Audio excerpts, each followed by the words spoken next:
Buenos días, mi nombre es Einer Daniel Payares Amaya, mi documento de identidad.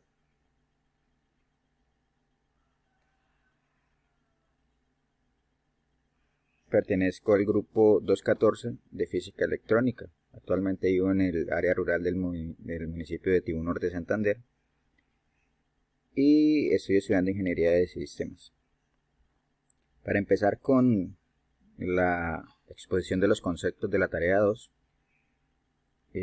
vamos a explicar 4 conceptos fundamentales en los cuales hablaremos del periodo, la frecuencia, la fase y la amplitud y el calor producido por la corriente alterna. Empecemos hablando del periodo en la corriente alterna. El periodo es el tiempo que demora cada valor de la sinusoide de corriente alterna en repetirse o cumplir un ciclo completo, ya sea entre pico y pico, entre valle y valle o entre nodo y nodo. El periodo se expresa en segundos y se representa con la letra T, como vemos en la imagen. Esa es la imagen de la representación gráfica del periodo. El periodo es lo inverso a la frecuencia y matemáticamente se puede representar por medio de la siguiente fórmula, donde vemos que periodo es igual a 1 sobre frecuencia. Aquí al lado tenemos la otra fórmula de frecuencia. Por tanto, por medio de esta fórmula de periodo podemos hallar también cuál es la frecuencia de la corriente conociendo previamente el valor del periodo. Para ello despejamos f de la siguiente forma y el resultado se obtendrá en ciclos por segundo o hertz.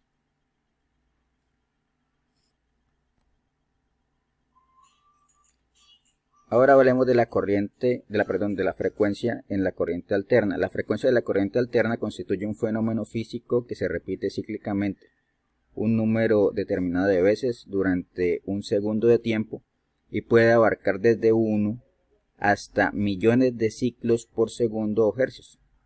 Como vemos en la ilustración, en esta imagen, observamos a la izquierda la representación gráfica de una onda sinusoidal de corriente alterna con una frecuencia de un ciclo por segundo o hercio, mientras que a la derecha aparece la misma onda pero ahora con 5 ciclos por segundo de frecuencia o hercios. La frecuencia se representa con la letra F y su unidad de medida es el ciclo por segundo o hercio. Sus múltiplos generales empleados son los siguientes. Tenemos ahí el kilohertz, que es igual a 103 hercios, que es igual a 1000 hercios.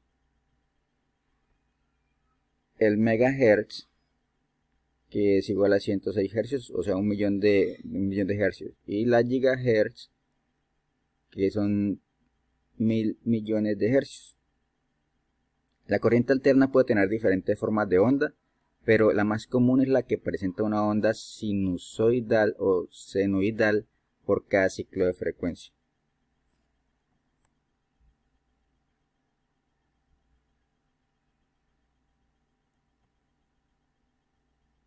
Vamos a hablar ahora de la fase. Cuando los condensadores o las inductancias están instaladas en un circuito de corriente alterna, los picos del voltaje y la corriente no ocurren al mismo tiempo. La fracción de la diferencia de periodos entre esos picos expresada se dice que es la diferencia de fase. La diferencia de fase es menor o igual a 90 grados. Se acostumbra a usar el ángulo porque el voltaje adelanta a la corriente. Esto nos lleva a una fase positiva para circuitos inductivos, ya que en estos la corriente está retrasada respecto del voltaje. La fase es negativa para los circuitos capacitivos, puesto que la corriente adelanta al voltaje. Como vemos en la gráfica, la fase relaciona un ciclo completo o periodo a una referencia de 360 grados. Hablemos ahora de la amplitud. La amplitud de onda es el valor máximo, tanto positivo como negativo, que puede llegar a adquirir la sinusoide de una señal de corriente alterna. El valor máximo positivo que toma la amplitud de una onda senoidal recibe el nombre de pico o cresta, mientras que el valor máximo negativo de la propia onda se denomina vientre o valle, como vemos en la imagen. El punto donde el valor de la onda se anula al pasar del valor positivo al negativo o viceversa se conoce como nodo o cero, como vemos ahí en la representación gráfica.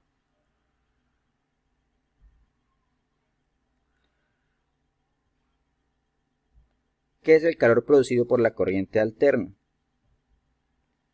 Se conoce como efecto Joule al fenómeno irreversible por el cual, si en un conductor circula corriente eléctrica, parte de la energía cinética de los electrones se transforma en calor debido a los constantes choques que sufre con los átomos del material conductor por el que circulan, elevando la temperatura del mismo. El movimiento de los electrones en un alambre, es desordenado. Esto provoca continuas colisiones con los núcleos atómicos y como consecuencia una pérdida de energía cinética y un aumento de la temperatura en el periodo del alambre, como vemos en el ejemplo de la gráfica. Este nombre de este efecto es en honor a su descubridor, que fue James Prescott Joule.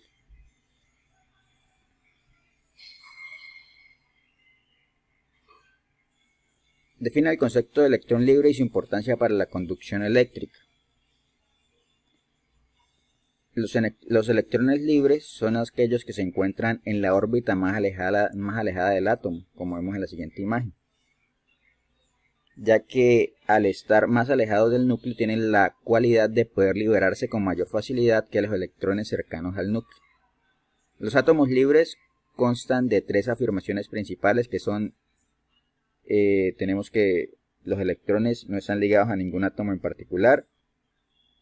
Luego los electrones libres recorren el espacio libre en las órbitas del átomo. Y por último, y la más conocida, es que los electrones por convención tienen carga negativa, considerado de esta manera un átomo libre.